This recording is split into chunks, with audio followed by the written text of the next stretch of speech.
Hi! In this video, we will be explaining the logic behind the circuit we created for the tic-tac-toe game. In this game, we created two circuits, the one using the D flip-flop and the other without it. And these are the overview of the two circuits.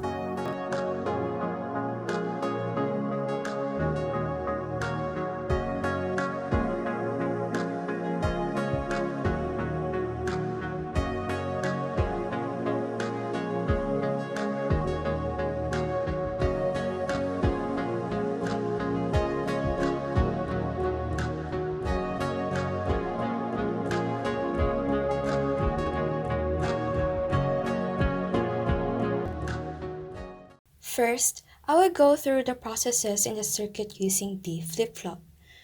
But what is the use of D flip-flop in our circuit? We have buttons for each player to click, wherein these buttons get the input from the user. And in order to know which player's move it was, we use flip-flops. And here is the overview of how we used it in our circuit. As you can observe, we used 3 flip-flops in our circuit.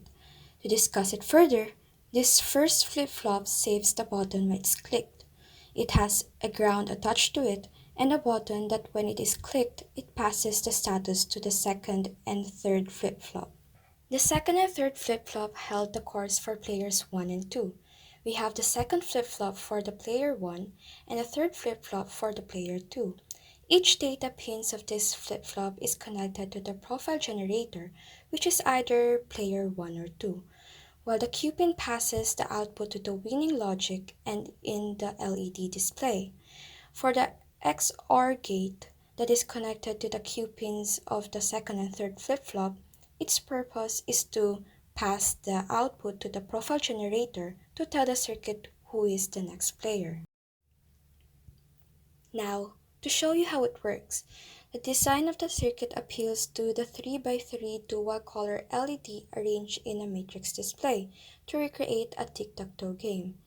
In here, when we pressed A, you can observe that the second flip-flop gets a count of 1, and when we pressed another button, it creates a count of 1 in the third flip-flop. As explained earlier, the second and third flip-flops are connected to the profile generator, where the second flip-flop is for player 1 and the third flip-flop is for player 2. This only means that when players press the button, the flip-flop will react, indicating that the player has already taken its turn. Consequently, when buttons are pressed, it triggers the LED, causing it to light colors green and red, where green is for player 1 and red is for player 2. With this, each player takes turn until there will be a winner.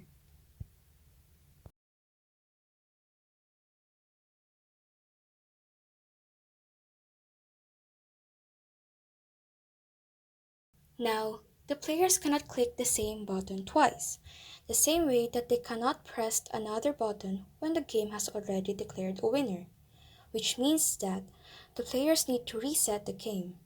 And in order to achieve that, we create another flip-flop. Each flip-flops will have a clock pin that gets the input from the winning logic, and the data pin that receives input from the other flip-flops' Q inverse output.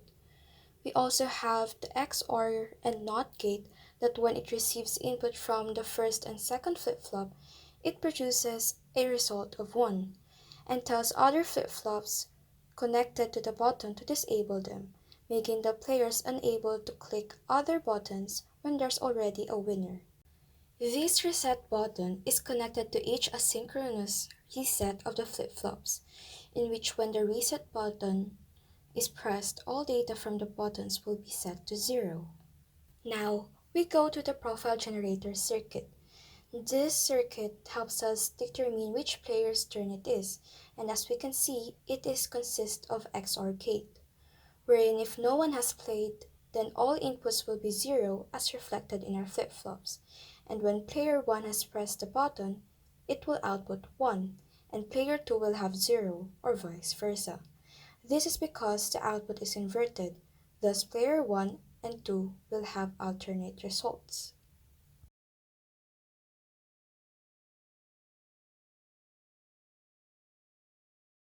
For the winning logic, we have 8 combinations possible to determine the winner. These are arranged in horizontal, vertical, or diagonal. The winning combinations are ABC, DEF, GHI, ADG, BEH, CFI, AEI, and CAG. For this circuit, we have a combination of AND gate and OR gate, where AND gate gets the input and the OR gate will have the output coming from the AND gate. Once the winning combinations has been pressed, the LED will light up as we declare a winner.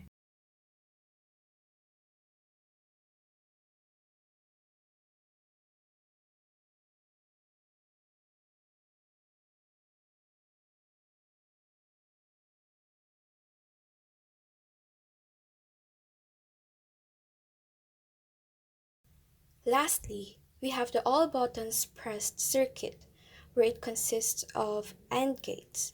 This helps us know if the game is a draw and is needed to reset. When all buttons are pressed, it triggers the LED, which turns to a color blue.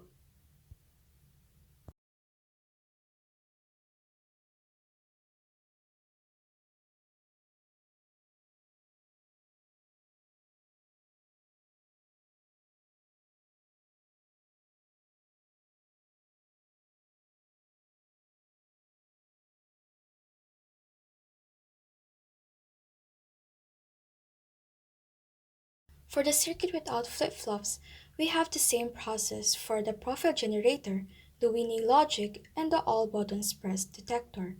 The only difference is that we use XOR gate in order to get the input of each players. In here, we see that the LED lights up in a color green. This means that player 1 is up, and when player 1 has taken its turn, the LED lights in red color, indicating that it's player two's turn. The lights will give alternate colors to indicate which player is up.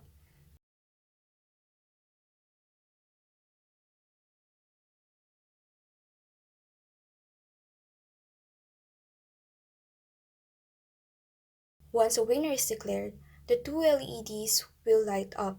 One is the color of the player who won, and the other one is the yellow color. The yellow color light indicates that there is a winner, thus the need to reset the game.